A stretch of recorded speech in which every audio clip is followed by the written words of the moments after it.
Assalamualaikum and welcome to Mehdi's Academy. I'm your teacher Syed Ghulam Mehdi Shah.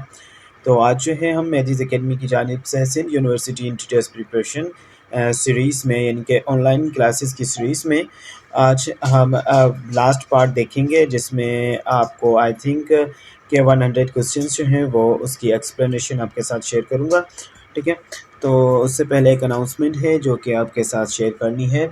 Of course ये video जो है वो सबसे पहले बैच की क्लास में जाएगा और उसके बाद ये यूट्यूब पे जाएगा।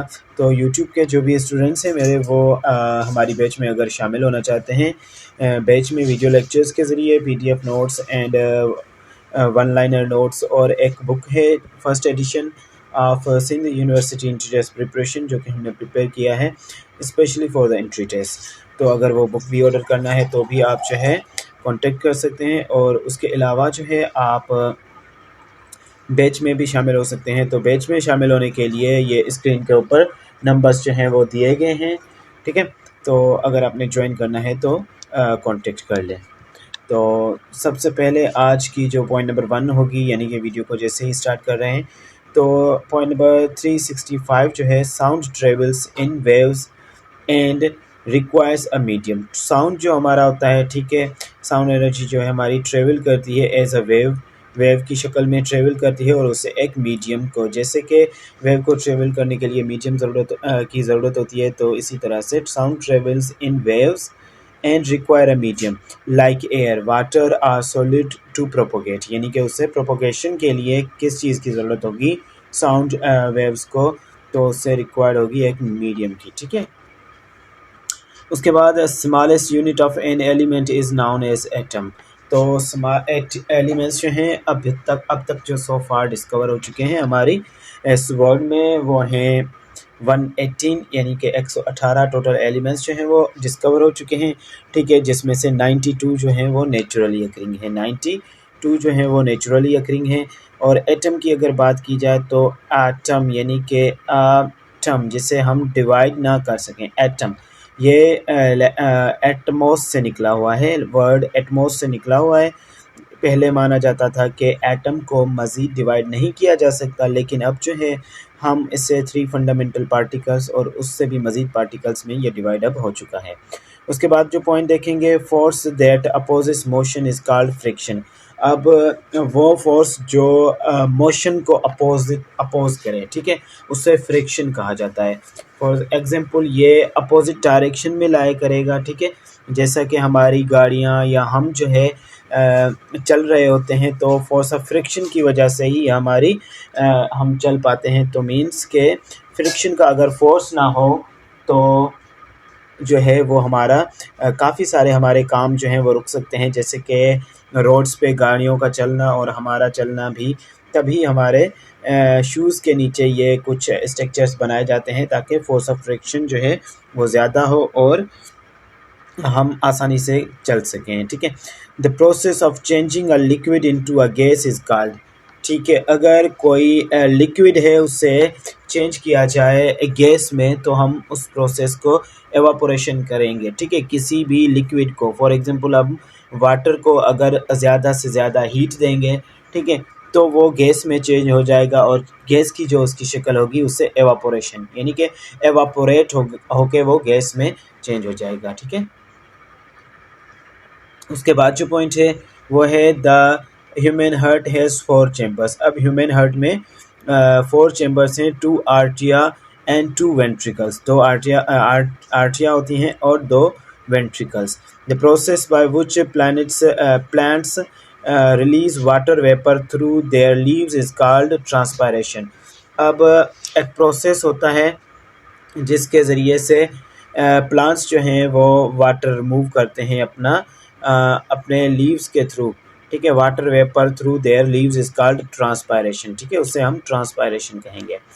तो नेक्स्ट जो पॉइंट है वो है the law of conservation of energy states. अब law of conservation of energy की स्टेटमेंट क्या है, that the energy can not be created और डिस्ट्रॉयड। एनर्जी को हम ना ही क्रिएट कर सकते हैं, ठीक है, ना can not be created and nor be destroyed, और ना ही उसे डिस्ट्रॉय कर सकते हैं। Any converted form from another, यानी कि हम उसे कन्वर्ट कर सकते हैं एन अदर फॉर्म से।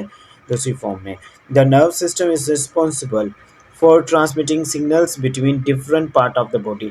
अब हमारी बॉडी में जैसे कि सेंट्रल नर्व सिस्टम होता है, ठीक है, CNS, तो ये सारा नेटवर्क जो है हमारी बॉडी में फैला हुआ है, सही है। तो ये नर्व सिस्टम ही क्या होता है, रिस्पॉन्सिबल होता है हमारी बॉडी में सिग्नल्स ट्रांसमिट के लिए, ठीक है।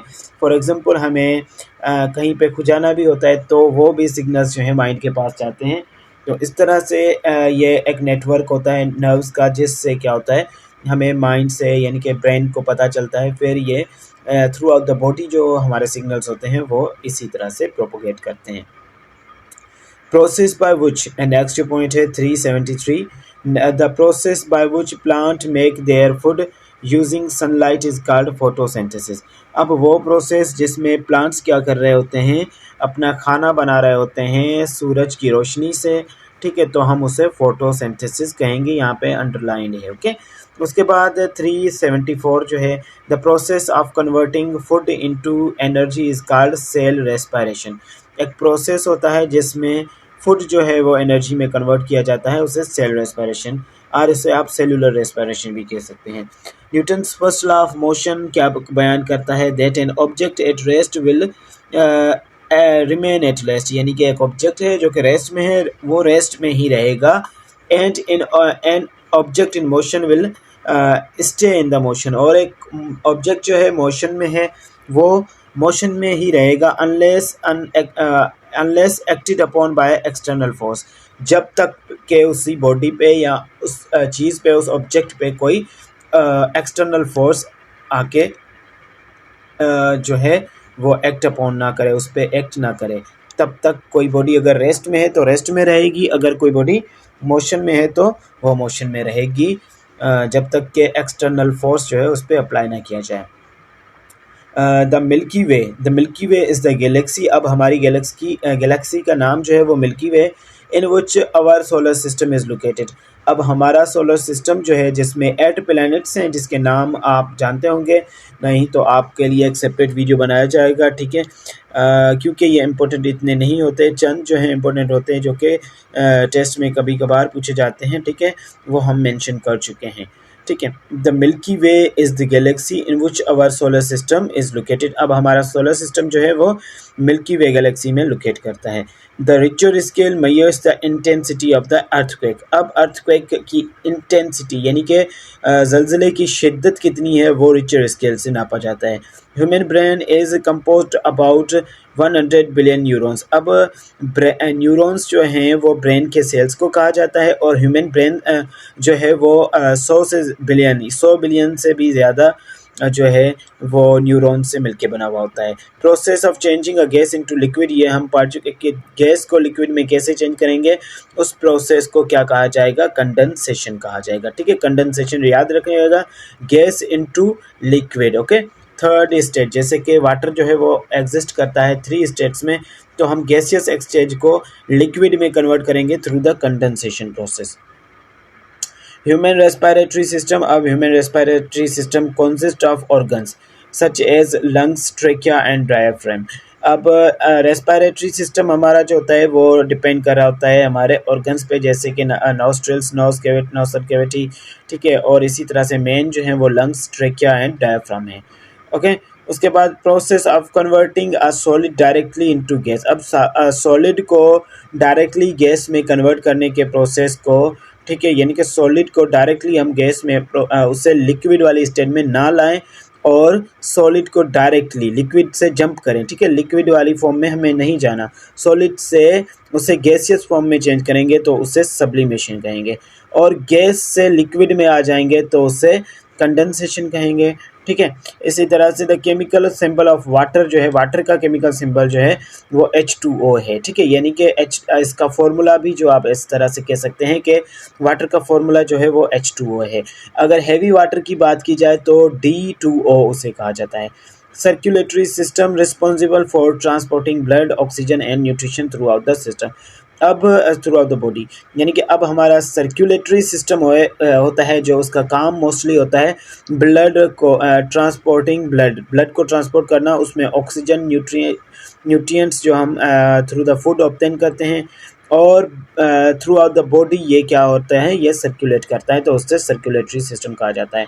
Human immune system protects the body against the disease and infections. अब ह्यूमन सिस्टम जो है इम्यून सिस्टम, जिसे हम इम्यूनोलॉजी का टर्म देंगे, वो क्या करता है, हमारी सारी बॉडी में जो है इन्फेक्शन और सारी बॉडी को, हमारी बॉडी को डिजीज़ से यानी बीमारियों से और इन्फेक्शन से बचाता है, जो कि पैथोजिन काज करते हैं। ठीक है, अब याद रखिएगा कि पैथोजिन क्या होते हैं। पैथोजिन जो हैं वो ऐसे माइक्रोब्स हैं यानी कि माइक्रो ऑर्गेनिजम्स हैं जो कि हार्मफुल हैं, वो लिविंग ऑर्गेनिज्म को हार्म करते हैं। ओके, नुकसान देते हैं। The concept of relativity was the theory of relativity are the concept of relativity was given by Albert Einstein. ठीक है, इसी तरह से the human digestive system consist of organs such as the stomach, liver and intestine. अब human digestive system जो होता है वो कंसिस्ट है किन चीज़ों से, वो कंसिस्ट होता है डाइजेस्टिव सिस्टम जो हमारा, वो स्टमक, लिवर और इंटेस्टाइन। ठीक है, और लार्ज इंटेस्टाइन, ये सारे उसके बाद एलिमेंट्री कैनाल कंप्लीट उसमें आ जाती है। Chemical symbol for the oxygen is O. Okay, the plate tectonics। ठीक है, plate tectonics is a scientific theory that explains the movement of the earth and lithosphere. ठीक है, अर्थ की मूवमेंट और ये हमारे अर्थक्वेक वगैरह, ये सारी जो है एक थ्योरी है, साइंटिफिक थ्योरी जो कि डिफाइन करती है इन सारे कॉन्सेप्ट्स को, वो है प्लेट टेक्टोनिक्स। ठीक है, the human respiratory system eliminates waste. ठीक है, एक्सक्रिएटरी सिस्टम, सॉरी यहाँ पे एक्सक्रिएटरी सिस्टम जो है, ठीक है, एक्सक्रेटरी सिस्टम जो है वो रिस्पॉन्सिबल होता है वेस्ट प्रोडक्ट्स को, वेस्ट मटेरियल को, वो अनवांटेड सब्सटेंस जो कि बॉडी में से रिमूव होते हैं, उनको एलिमिनेट यानी कि हमारी बॉडी में से निकालने के लिए कौन से ऑर्गन्स जो हैं वो यानी कि रिस्पॉन्सिबल होते हैं, तो वो हैं kidneys and gall bladder.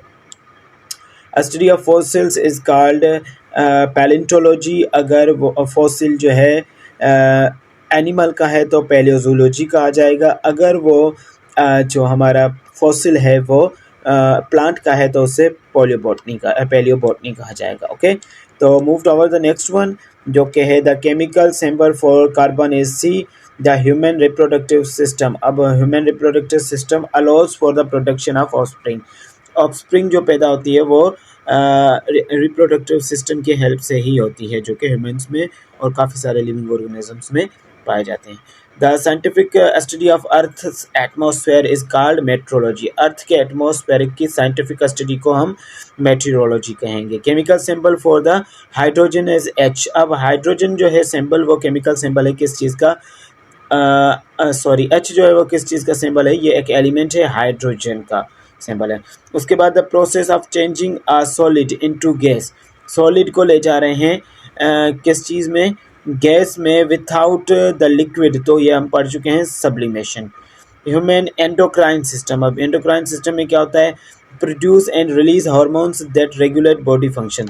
Endocrine system क्या करता है, ये हमारा सिस्टम होता है जो कि हार्मोन्स प्रोड्यूस करता है, रेगुलेट करता है through the body for the functions. A study of origin and the history of universe. I am just tired, so that's why it's happening over again. A study of origin यानी कि हमारे universe कैसे origin इसका कैसे हुआ, इब्तिदा इसकी कैसे हुई वो, और इसकी हिस्ट्री को जानने के जो स्टडी है उसे कॉस्मोलॉजी कहा जाएगा। ठीक है, हिस्ट्री को पढ़ना यानी कि यूनिवर्स की हिस्ट्री और ओरिजिन को पढ़ना। सिंपली अगर मैं कहना चाहूँ तो यूनिवर्स को पढ़ने को कॉस्मोलॉजी कहा जाता है।